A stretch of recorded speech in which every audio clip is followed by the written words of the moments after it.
هلال واحد، الرائد لا شيء، الرائد والهلال الثاني، الهلال الثاني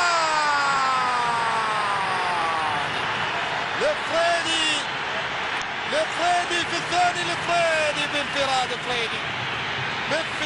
فريدي سجل الهلال الثاني لأحمد الفريدي. الهلال يتقدم في هذا اللقاء بهدفين بانفراد فريدي اللي يعوض الخطأ اللي حصل بالكرة التي لم يسجلها، لكن سجل وراوغ وعدى.